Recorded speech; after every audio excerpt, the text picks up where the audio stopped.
खुलुमबाय आं राकेश रामसियारि नोंथांमोनखौ बर'सा देरासार YouTube channel जाना गासिखौबो नैबे गोदान मोनसे भिडिअ नोंथांमोनखौ आङो बरायबाय दिनैनि ब्लग भिडिअनि गेजेरजों नोंथांमोननि सिगाङाव आङो दिन्थिनो नागिरदों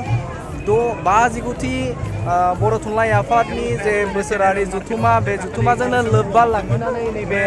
हाथाइसालि बे हाथाइसालिखौ नोंथांमोननि सिगाङाव दिनैनि ब्लग भिडिअनि गेजेरजों दिन्थिगोन जोबोद बेवहाय मानसि जादों बेवहाय जोबोद गुबुन गुबुन जायगानिफ्राय बेवहाय सुबुंफोरा फैदों थ' नोंथांमोननो आङो जेसेबां हायो नोंथांमोननो आङो बेनि नुथायखौ दिन्थिनो नाजागोन थ' लोगोफोर नायबाय थादों नोंथांमोना बेनि नुथायखौ नायनोसै बेवहाय गोबां सुबुंफोरा बाहागो लादों थ' नोंथांमोननो आङो बेनि भिडिअखौ दिनैनि भिडिअनि गेजेरजों नोंथांमोननो आं बेखौ दिन्थिसिगोन थ' नायलांबाय थादो फारि फारि नोंथांमोननो आङो जेसे हायो बेनि सिंनि नुथायखौ दिन्थिनोसै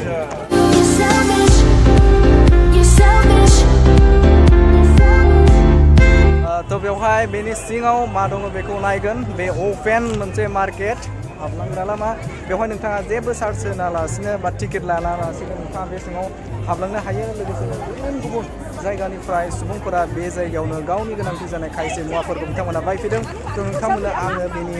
सिंनि नुथायफोरखौ दिनैनि ब्लग भिडिअनि गेजेरजों नोंथांमोननि सिगाङाव आङो जेसेबां हायो दिन्थिगोन थ' बेवहाय नोंथांमोना नुनो मोन्दों गुबुन गुबुन जायगानिफ्राय नैबे खायसे मुवा बेसाद फानग्राफोरा बेवहाय फानफैदों मुवा बेसाद थ' बेवहाय लोगोसेनो बेवहाय गोबां नैबे नारें खमला नैबे बैग्रि लोगोसेनो नैबे चाना नोंथाङा जि गोसो बेखौ नोंथांमोना बे जायगायाव फैनानै जाफैनो हागोन आरो एग्जिबिसन दङ एग्जिबिसनखौबो नोंथांमोननि सिगाङाव आं गुबुन मोनसे ब्लग भिडिअनि गेजेरजों नोंथांमोननि सिगाङाव आं दिन्थिगोन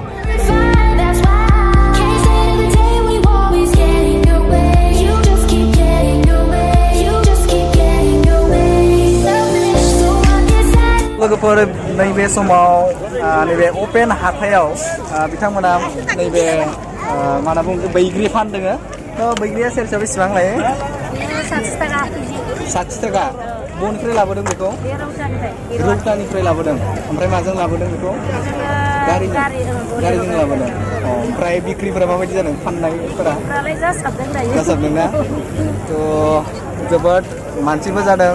जायनि थाखाय नैबे बैग्रि फाननायाव बारा एसेबां खस्थ' जायाखै बिथांमोना रौतानिफ्राय फैदोंनो नैबे बैग्रि फाननो थ' नोंथांमोनाबो बे जायगायाव फैयोब्ला बे गासै नैबे बैग्रिनिफ्राय लाना खमला गासिखौबो नोंथाङा मोनजागोन गुबुन मोनसे आरोबाव नोंथांमोननि सिगाङाव आरोबाव दिन्थिबावगोन नायलांबाय था नोंथांमोननो आङो गासिखौ फारि फारि दिन्थिगोन थ' नोंथाङा जुदि टेटु सुनो गोसोब्ला नैबेहाय सुनो हागोन टेटु सुगासिनो बेवहाय आंबो गोसोमोन नाथाय बिराद गियो आङो माने सुनायाव बिराद सायो खोमा जायनि थाखाय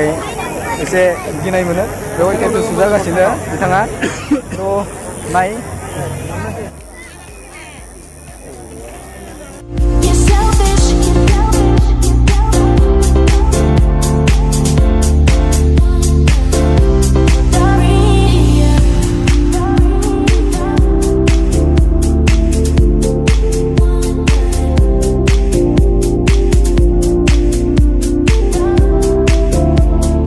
फ्रेन्ड्स आं नैबे समाव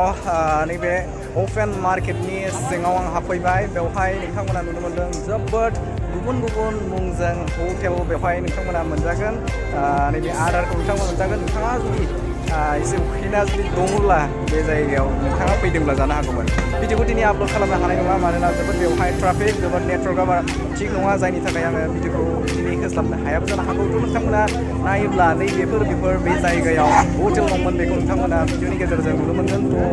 आङो नोंथांमोना जेसेबां हायो बेनि खायसे भिउखौ नोंथांमोननि सिगाङाव आङो दिन्थिगोन थ' बेवहाय जोबोद मानसि जादों गुबुन गुबुन जायगानिफ्राय बेवहाय सुबुंफोरा फैनानै गेदारिं जादों आरो गावनो गोनांथि जानाय खायसे मुवाफोरखौ बिथांमोना बायफैदों थ' नोंथाङाबो बे जायगायाव फैयोब्ला खायसे मुवाफोरखौ बायनो हागौमोन थ' लोगोफोर नोंथांमोननो आङो खायसे नुथायफोरखौ नोंथांमोननि सिगाङाव आङो फारि फारि दिन्थिलांनोसै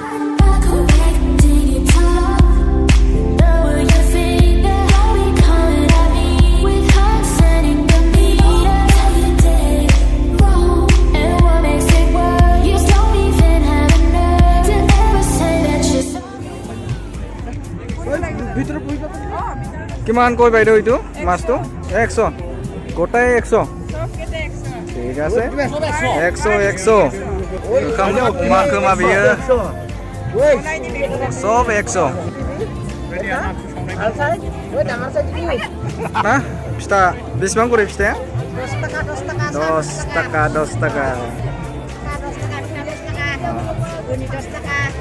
10 takaan goजा ने? दे. This is a Saimot. जौ बिदै बेयो.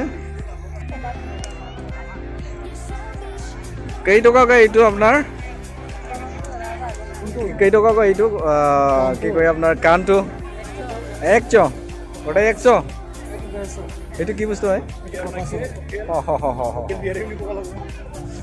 ঠিক আছে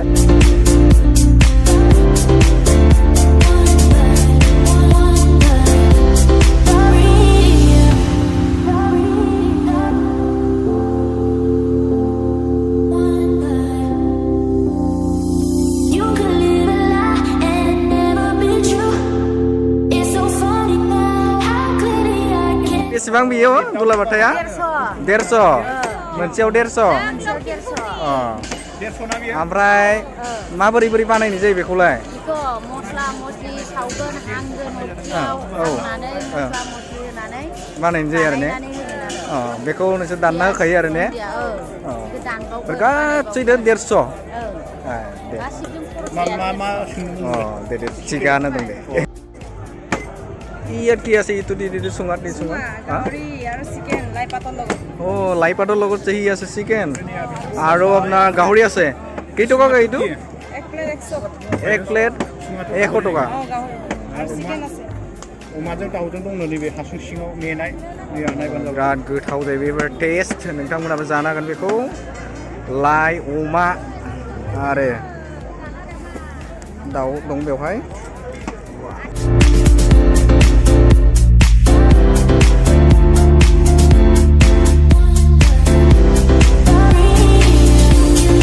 तो लोगोफोर नोंथांमोना जुदि बे जायगायाव फैदोंब्ला बेखौ जानो हागौमोन नोंथांमोना आं दिन्थिनाय एसे आगोलाव दिन्थिदों बे भिडिअखौ नोंथाङा जुदि बे जायगायाव फैयाखैब्ला नोंथाङा मिस खालामबाय एसेबां मोजां अपरचुनिटिखौ नोंथाङा खोमाना लाबाय तो थेवब्लाबो नोंथांमोना आंनि भिडिअनि गेजेरजों नायदो आरो बेखौ टेस्ट खालामदो थामहिनबा नायनानै टेस्ट खालामदो जानोथ' मोननाय नंला तो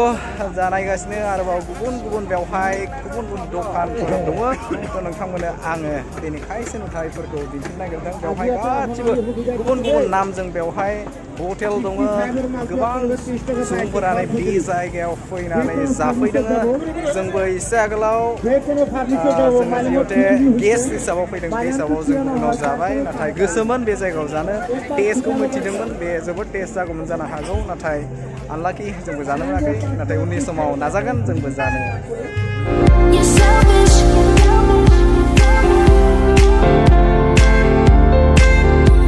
नैबे समाव आङो बड' गोमसार फंबाय बिथांखौ लोगो मोनदों नोंथांखौ आंनि चेनेलाव बरायबाय थ' बेवहाय फैनानै माबायदि मोनदों जोबोद गोजोनदों मानो होनबा जोंनि ट्रेडिसनेल खाना बेफोरखौ मोनजानानै जोबोद फुडखौ मोनजानानै जोबोद गोजोननाय मोनदों आरो जोंनि बर'फ्राबो जिहेतु बेफोरबायदि मोनसे रेस्टुरेन्ट बा हटेल खुलिनानै रोंबाय बिजनेस खालामनो बेनि थाखाय जोबोद गोजोननाय मोनदों आरो बेखौ जेनेबा डे टु डे लाइफआव जेनेबा बाजारफोराव नहलेबा जेनेबा मोनसे सकफोराव बिदिबायदि होनो हायो नङा होमब्ला जोबोद मोजां नांदों जानाय लोंनायफ्राबो टेस्टि गोथाव लोगोसेनो बिथाङाबो दंफायो जोंजों लोगोसेनो बिथांमोनाबो बरायबाय नोंथांखौबो लोगोसेनो बिथाङाबो दङ जोंजों लोगोसे थ' गासैखौबो नोंथांखौ आंनो नै बिथाङा मा होनगोन मिथा पान आंनो होदों थ' थेंक इउ बड'सा नोंथांखौ नैबे मिथा पानखौ होनायनि थाखाय थ' आरोबाव आं नोंथांमोननो दिन्थिगोन बिराद इन्टारेस्टिं खायसे सिन नोंथांमोननि सिगाङाव आं दिन्थिनो थांगासिनो दा नैखौ जाग्रोनो लानि नलेबा एसे गोबाव जायोब्ला एसे माने मा जागोन गाज्रि जागोन थ' नायनांला आं जागोन जायखिजाया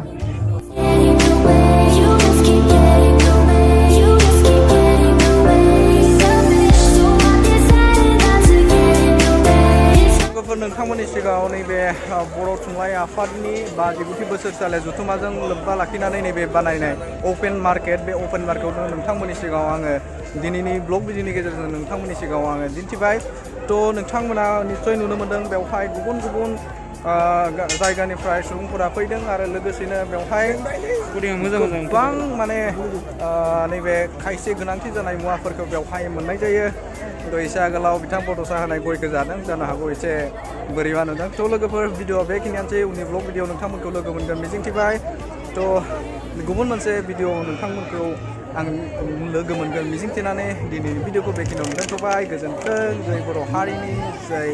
बड' साहित्य सभानि